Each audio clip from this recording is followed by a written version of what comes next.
अस्सलाम वालेकुम, नमस्कार, आदाब, सत श्री अकाल, जय भीम, जोहार। मैं आपका दोस्त, आपका होस्ट अख्तर मिर्ज़ा हाजिर हूँ लेकर नया एपिसोड गुरु ज्ञान, एपिसोड नंबर 8। दोस्तों, अगर मैं कहूँ वैक्सीन और कंट्रोवर्सीज़ का चोली दामन का साथ रहा है तो ये गलत नहीं होगा। ये क्यों गलत नहीं होगा कि जिस दिन से वैक्सीन बनना शुरू होने का प्रोसेस शुरू हुआ है तब से लेके और आज की तारीख़ तक जब वैक्सीन्स दी जा रही हैं, लगाई जा रही हैं, लग रही हैं या अवेलेबल नहीं है, उस तारीख़ में भी कंट्रोवर्सीज़ ने उसका दामन का साथ नहीं छोड़ा है। अब कंट्रोवर्सीज़ किस किस तरह की रहीं? कभी टीके को लेकर, कभी टीके के अप्रूवल को लेकर कि इसका आनन फानन में अप्रूवल क्यों दिया गया, कभी क्लिनिकल ट्रायल्स को लेकर, कभी विदेशों में भेजे जाने वाले टीकों के रिगार्डिंग उनसे मुतालिक, कभी शॉर्टेज ऑफ वैक्सीन्स को लेकर कि वैक्सीन की शॉर्टेज क्यों हो रही है, कभी सेंट्रल गवर्नमेंट और स्टेट गवर्नमेंट के बीच कॉन्फ्लिक्ट को लेकर इसी वैक्सीन से रिलेटेड, और दुनिया भर की तरह तरह की वैक्सीन से मुतालिक पॉलिटिक्स की गई, कंट्रोवर्सीज़ पैदा की गई। लेकिन सच्चाई क्या है असल में? अभी जो सबसे बड़ी परेशानी पैदा हो रही है, आज मैं उसके बारे में बात करने लगा हूँ। सोशल मीडिया के ऊपर बड़ी तरह तरह की अफवाहें, तरह तरह की मिथ्स फैलाई जा रही हैं कि ये जो वैक्सीन है इससे क्या नुकसान है, क्या फ़ायदे हैं, वैक्सीन की हकीकत क्या है। तो क्या मिथ्स हैं? हमने जो मिथ हैं, जो अफवाहें हैं, उनमें से हमने 10 पॉइंट का इंतखाब किया। 10 जो मिथ हैं, जो मिसकंसेप्शन है, जो गलत अवधारणाएं फैलाई जा रही हैं इससे मुताल्लिक़, उनके बारे में आज हम इन्वेस्टिगेट करेंगे। इन्वेस्टिगेट से मुराद ये है कि जो फैक्ट्स हैं उनकी रोशनी में हम इन मिथ्स को देखेंगे। मिथ नंबर 1 कि ये औरत की फर्टिलिटी यानी कि औरत के बच्चे पैदा करने की सलाहियत को इफ़ेक्ट करता है। दोस्तों, कोई भी वैक्सीन या कोई भी दवा जो आपके जिस्म को मज़बूत बना रही है तो वो औरत के जिस्म को कमज़ोर बनाएगी, औरत के जिस्म को भी मज़बूत बनाएगी, है ना। और ये वैक्सीन वो वैक्सीन है जो आपके अंदर बीमारियों से लड़ने की सलाहियत को पैदा करती है। तो ऐसी सूरत हाल में ये दावा खल्लास। दोस्तों, दूसरा मिथ है अगर हमें कोरोना हो चुका है तो हमें वैक्सीन की कोई ज़रूरत नहीं है। दोस्तों, ये सच बात है कि अगर किसी इंसान को कोरोना हो चुका है, ऐसी सूरत हाल में उसके आगे कोरोना होने के चांसेस बहुत कम हो जाते हैं। रेयर केसेस में उसको कोरोना होता है और उस कोरोना को कोरोना नहीं कहते बल्कि उसको हम री इन्फेक्शन कहते हैं। आप मेरा ये गुरु ज्ञान 2 के अंदर आप देख सकते हैं, मैंने टाइप्स ऑफ कोरोना के अंदर इसके बारे में डिस्कस आप लोगों के साथ किया था। लेकिन री इन्फेक्शन भी हो सकता है। री इन्फेक्शन क्या होता है कि कुछ टाइम के बाद तकरीबन 108 दिन के अंदर अंदर जिसको कोरोना हो चुका है उसको दोबारा भी कोरोना हो सकता है, और उसको कोरोना नहीं बल्कि उसको री इन्फेक्शन कहा जाता है। तो उस री इन्फेक्शन से बचने के लिए वैक्सीन की ज़रूरत है, लिहाजा किसी भी गलतफहमी का शिकार ना हो। तीसरी, वैक्सीन भरोसे के लायक नहीं है, एतबार के लायक नहीं है, इसकी विश्वसनीयता पे शक है। दोस्तों, ऐसी वैक्सीन जिसको दुनिया के बड़े बड़े पॉलिटिशियन, बड़े बड़े लीडरान ने खुद लगवाया हो, क्या वो वैक्सीन भरोसे के लायक नहीं है?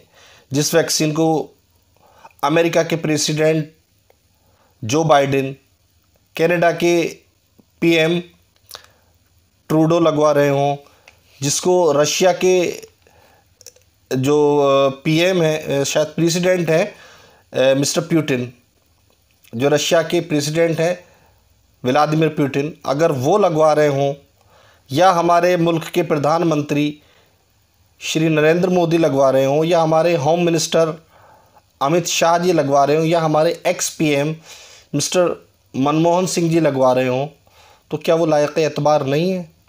ये भी गलतफहमी अपनी दूर कर लेना चाहिए। पॉइंट नंबर 4 जो मिथ है, चौथे नंबर की मिथ, वो ये है कि वैक्सीन अलग अलग हैं। वीआईपी लोगों के लिए अलग वैक्सीन है और आम आदमी के लिए अलग वैक्सीन है। दोस्तों ये कतन गलत बात है, कोरी अफवाह है, बिल्कुल बकवास है। ऐसी कोई बात नहीं है। जो वैक्सीन्स हमारे यहाँ हिंदुस्तान के अंदर इस वक्त 3 वैक्सीन्स काम कर रही हैं, कोविशील्ड, कोवैक्सीन और रशिया की जो वैक्सीन है तीसरी, वो हमारे यहाँ काम कर रही हैं। सिर्फ 3 वैक्सीन हमारे यहाँ मेनली देखी जा रही हैं और वही वैक्सीन है। और अगर कोई कहता है कि अलग अलग वैक्सीन है, वो कोरी अफवाह है, बकवास है, ऐसी कोई बात नहीं है। दोस्तों कहा जा रहा है कि वैक्सीन के बाद मास्क की कोई ज़रूरत नहीं है। ये सच है कि वैक्सीन के बाद आपकी बॉडी, जब दोनों वैक्सीन आप ले लेते हैं, दोनों डोजेस, उसके बाद आपकी बॉडी के अंदर एंटीबॉडीज़ बन जाते हैं जो आपको बीमारियों से लड़ने की सलाहियत आपके अंदर पैदा करते हैं, आपको मजबूत बनाते हैं। लेकिन इसका मतलब ये नहीं कि आपको रीइन्फेक्शन का ख़तरा ख़त्म हो गया है, या जिसको कहते हैं आफ्टर वैक्सीनेशन कोविड, उसका ख़तरा कभी नहीं टला है। क्योंकि जितनी भी वैक्सीन्स हैं 100% कोई नहीं है। अगर आप मिसाल देखें पोलियो से मुतालिक, पोलियो जो वैक्सीनेशन का प्रोग्राम पूरी दुनिया में चला था, ख़ासकर हम बात करें अपने हिंदुस्तान की, तो वो पोलियो उन्मूलन का था। उन्मूलन का मतलब है जड़ से मिटा देना। उसका 100% रिज़ल्ट था। कहीं किसी भी गांव में, किसी कस्बे में, शहर में, कहीं भी कोई भी केस उसके बाद नहीं पाया जाता है। तो इसकी इतनी रियलिटी नहीं है, इसकी 100% श्योरिटी नहीं है। इसलिए हमें इतना लापरवाह नहीं होना चाहिए कि हम अगर वैक्सीन हमने लगा लिया है तो हम मास्क ना लगाएं। प्लीज़ वियर अ मास्क, ये आपके लिए भी ज़रूरी है। ठीक है, आपके अंदर खौफ ख़तरा कम हो जाता है, लेकिन हो सकता है दूसरे को आपसे, जो आपके अंदर 20% चांसेस बचे हैं रीइन्फेक्शन के, हो सकता है उसकी वजह से दूसरे को इन्फेक्शन हो जाए। Please avoid it. और सीवियर बीमारी से बचाता है, ये भी ध्यान रखिएगा। सीरियस स्टेज तक नहीं पहुंचता वो बंदा जो वैक्सीन लेता है। अच्छा, मिथ नंबर 6 अगर हम बात करते हैं, वैक्सीन से कोरोना होता है।